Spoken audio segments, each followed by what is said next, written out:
Item 91.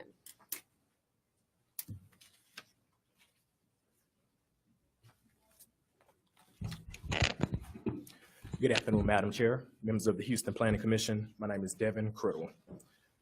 Item 91 is Washington Terrace, partial replat number 4. The site is located in Houston's corporate limits, east of Emancipation Avenue, along Rosewood Street and Wheeler Street. The purpose of the replat is to create 4 single-family lots and a shared driveway. There are no variances being requested with this item. Review by legal indicates that this plat does not violate restrictions on the face of the plat or those filed separately. Staff's recommendation is to approve the plat subject to the CPC 101 form conditions.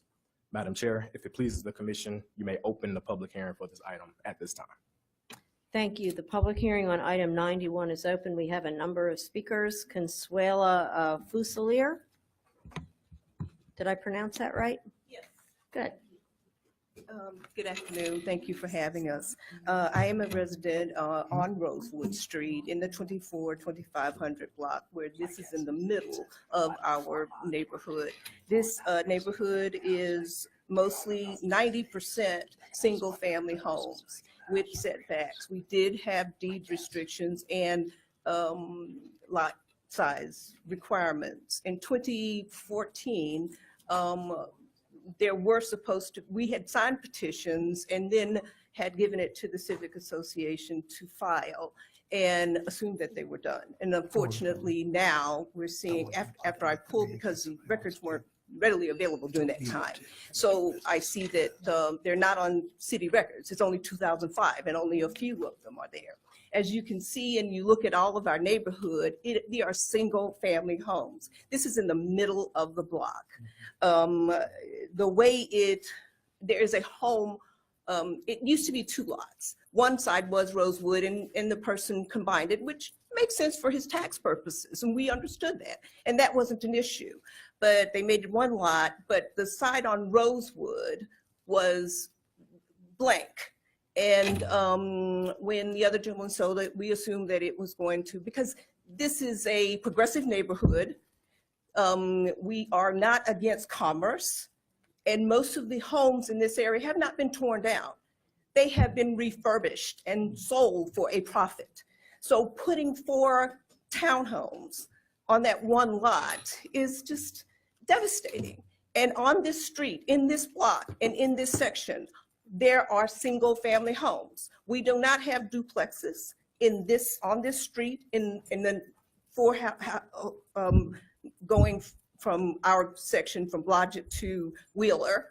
We have 1 home that has a multi. All of them are single family. So and there are vacant lots around there that are not sold. But thank you. Please consider this. And as I said, I don't know what happened with this. I've talked to the past president and the current, and I did walk the street and get more signatures, but but thank you. Please consider this. Thank you. Brian Van Tubergen. Jason Hyman go first? Jason Hyman.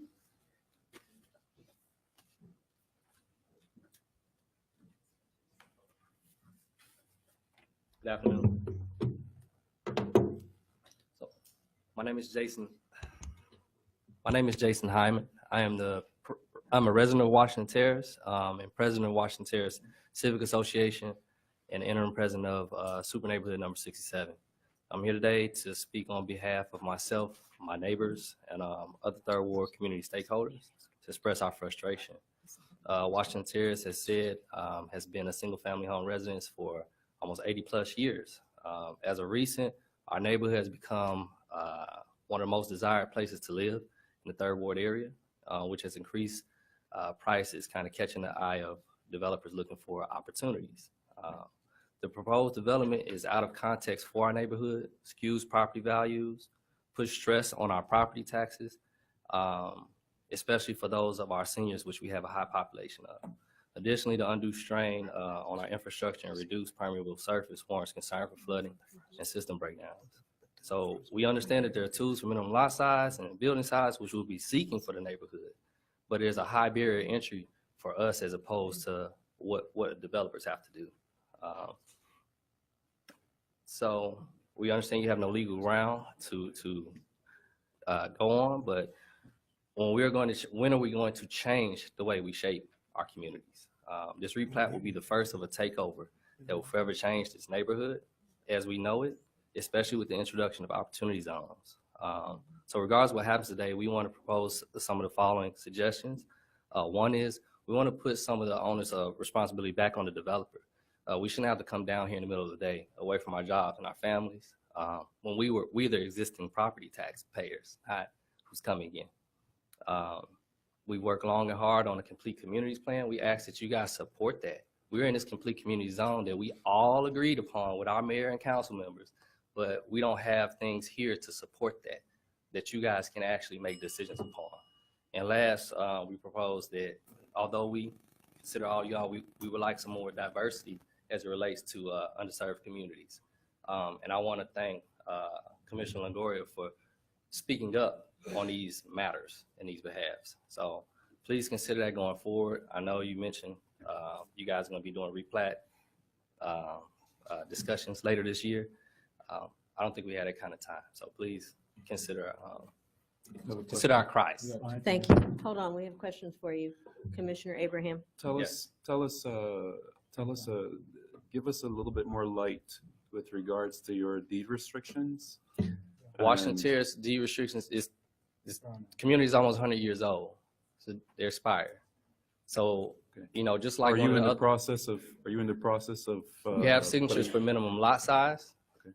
That we've made scheduled with you guys, planning commission to come down so we can have our application reviewed, so we can go through that process for this street. But we'll be looking for every street, no different than. Are you considering putting together deed restrictions for your area? We have, but it's been very difficult because, like I say, the responsibility that we have to go get all these signatures as opposed to what someone coming in for one piece of property. They don't even need to come and get our support for something that may be different. We have to come down here and fight, and then you guys tell us I don't have any legal ground. Yeah, that's the responsibility that you have. And sorry to put it to you this way, but as the representative, you have to recognize that that is your responsibility to take control of, and you know that very well. Mm-hmm. And so any developer could look at several different lots in this area until the point that you put certain controls in place. Mm-hmm. Just FYI, going forward, again, one plat, isn't going to destroy your entire neighborhood. And so at the speed at which you can put together something to prevent others from happening, maybe your best recourse. I don't know how my colleagues would go with this one. I would definitely want to vote against it personally because I understand the condition of this particular area. But I'd also like to feel as if you guys recognize that it is your responsibility to put together deed restrictions. That's not the city of Houston's responsibility because deed restrictions are given to you by the state of Texas, not by the city of Houston. And so it really is not our responsibility. In fact, that's why we can't go against them because it's a really strong mechanism that the state empowers you to take control of your area. And so please consider that.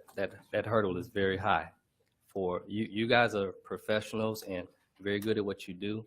And you're speaking to a bunch of residents that don't have the same level of sophistication in understanding the relationships between some of these rules. And we count on you guys to work with us, to protect us. And it's why we worked so hard over the past couple of years to have what we consider a complete community. So but I do understand. Commissioner Bryant. No, I was going to echo much of the points of Commissioner Abraham. I know this community very well. I know this block very well.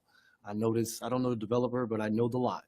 I have a sincere appreciation for what this development could do to this block.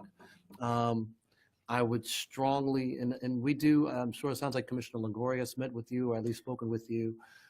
There are some tools we can use to kind of help with that process for the minimum lot size.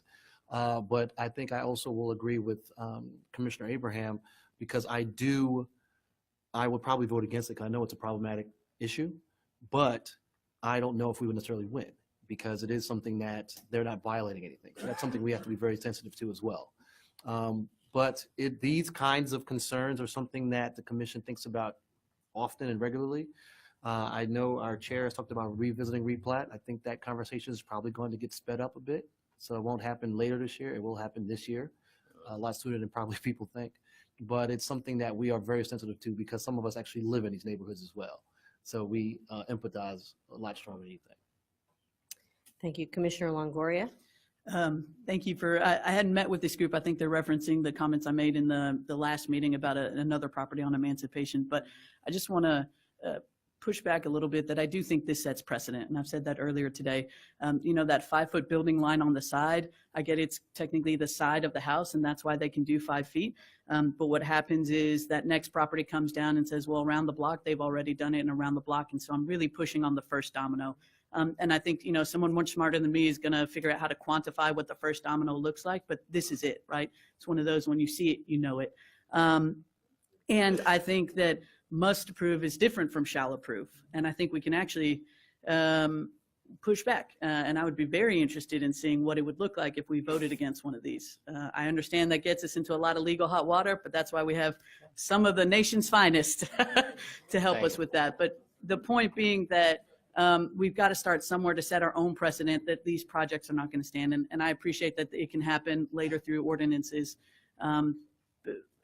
Yeah, we know this sets a precedent.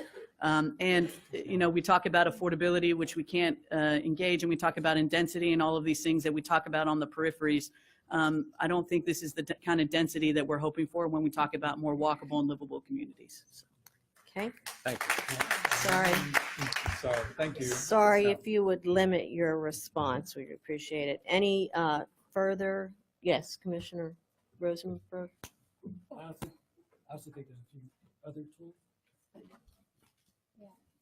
Yeah, he mentioned them. I think there's but also historic neighborhood is another one that you guys can look into. And there are people out there that can help you that work on your side. So I would recommend you looking at every aspect, and I think the planning staff would be incredibly supportive to meet with you and give you guidance on all of those items. Okay. Okay. Any other questions? Wait. Hold on, I'll call you. Thank you. Thank you.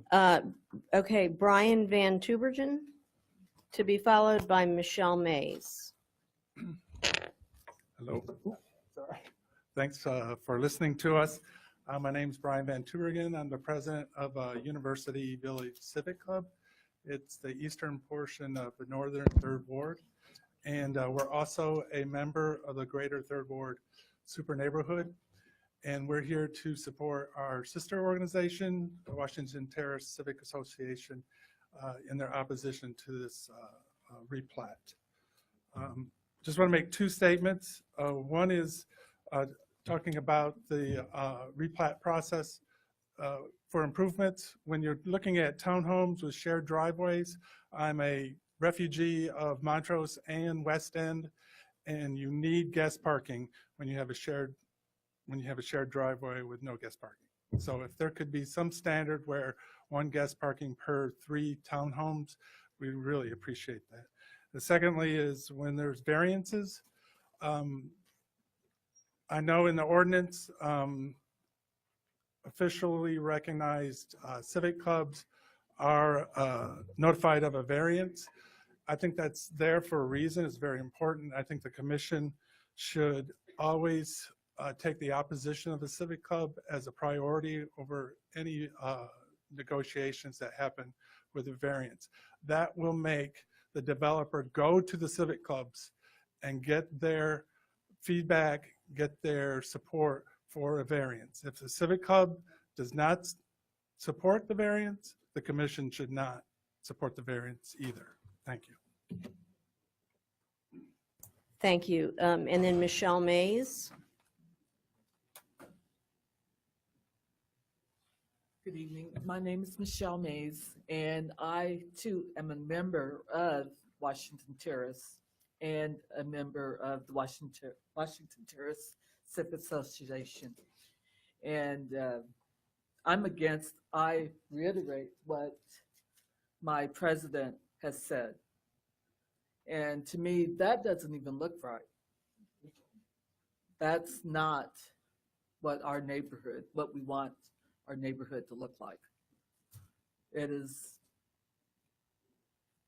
ugly. And it shouldn't be. And I thank you. Thank you. Okay, I had no one else signed to speak on item 91. Is there anyone else who wishes to speak? Okay, come forward.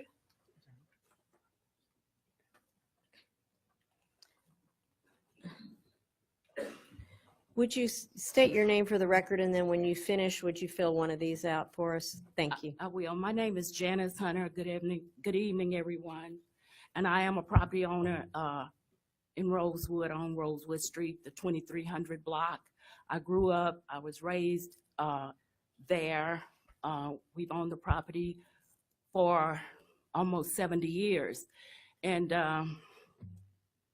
the thing is, my neighbors called me and told me that a large sign had been placed in my yard, and that I had to come to this hearing. And I didn't know anything about that. I went and I seen the sign, and I made some phone calls. My blood pressure went sky high because it was all new to me. And in saying that, I did make a few phone calls because I did receive a letter. And I made a couple of phone calls asking about this sign. I called the City Planning Commission. Nobody called me back, saying why this sign was in my yard or anything. But I did ask for the sign to be removed. And the sign was removed. I don't know why. I just know I came back over there and the sign was gone. And my neighbors told me that the sign had been put further down on the other side of Emancipation Way.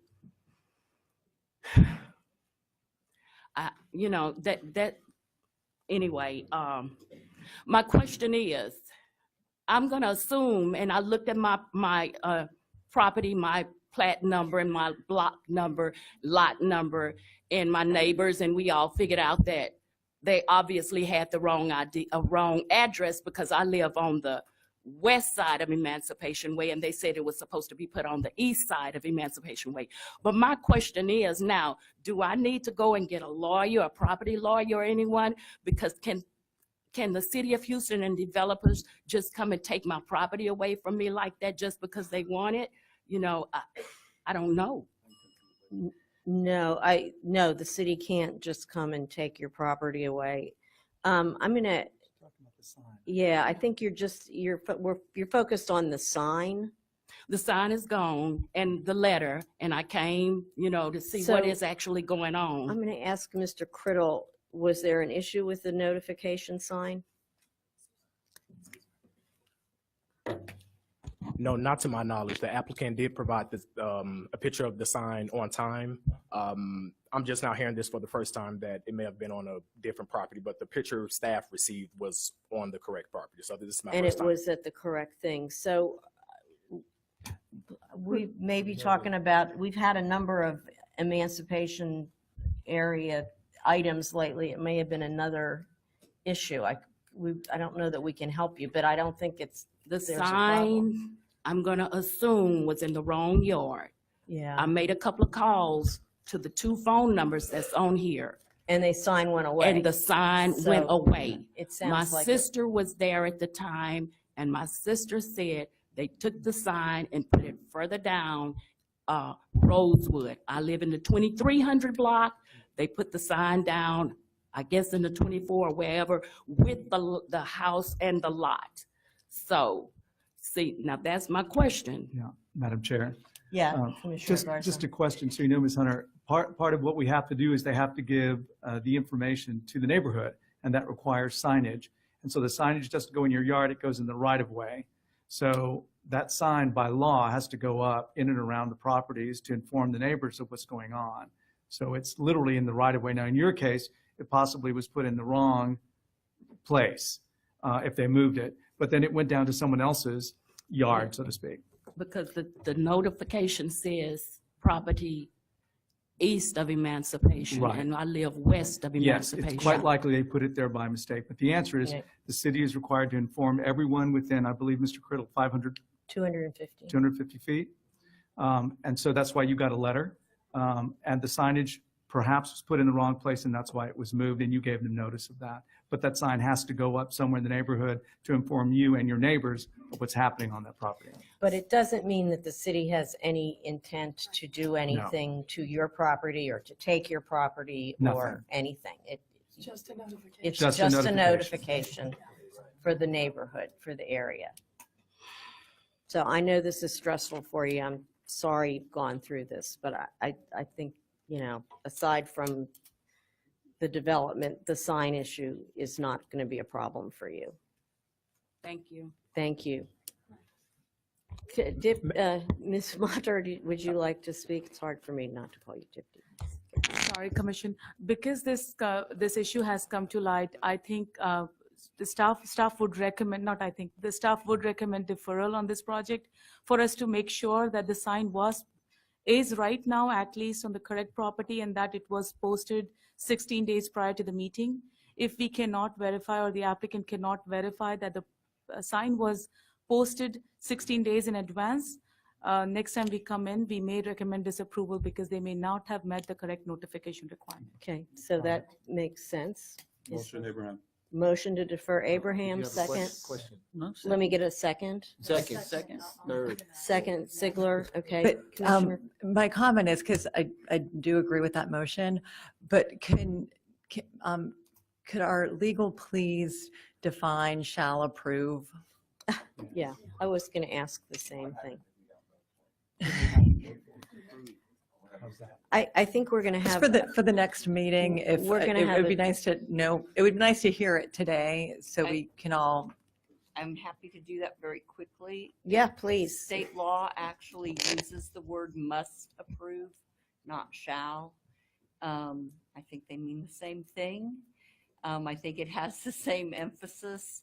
And the idea is that subdivision plats are technical documents.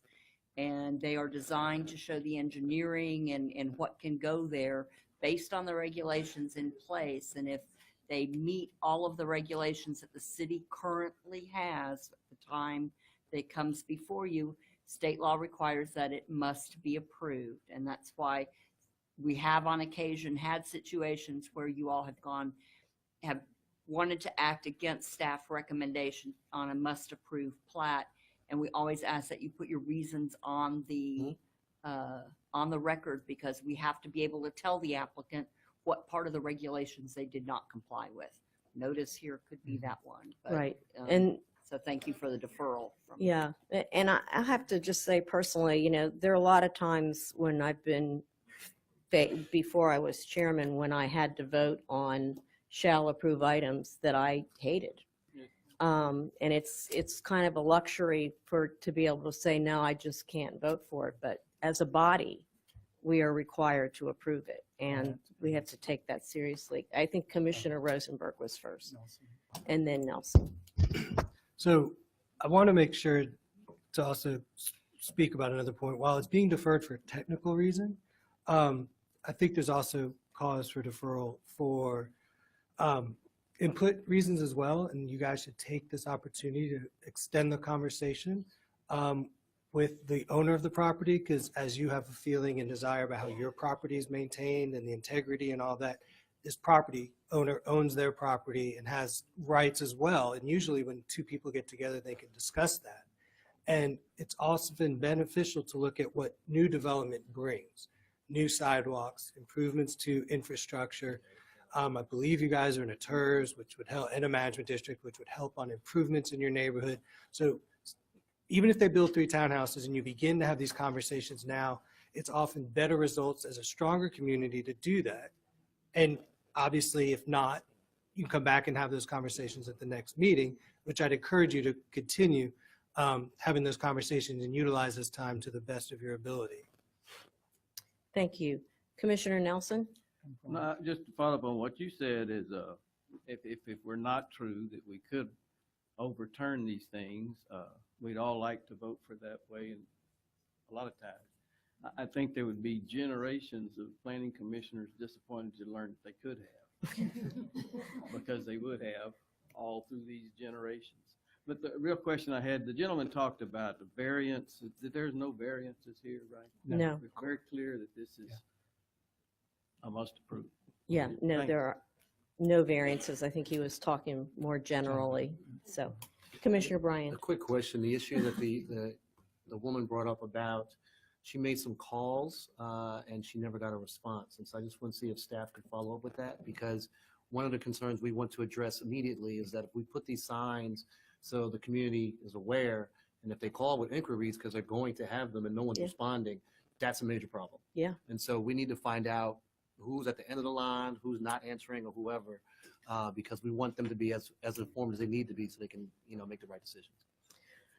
Perhaps somebody got the call and they just moved the sign but never called back, which is, they should call back. Yeah, yeah.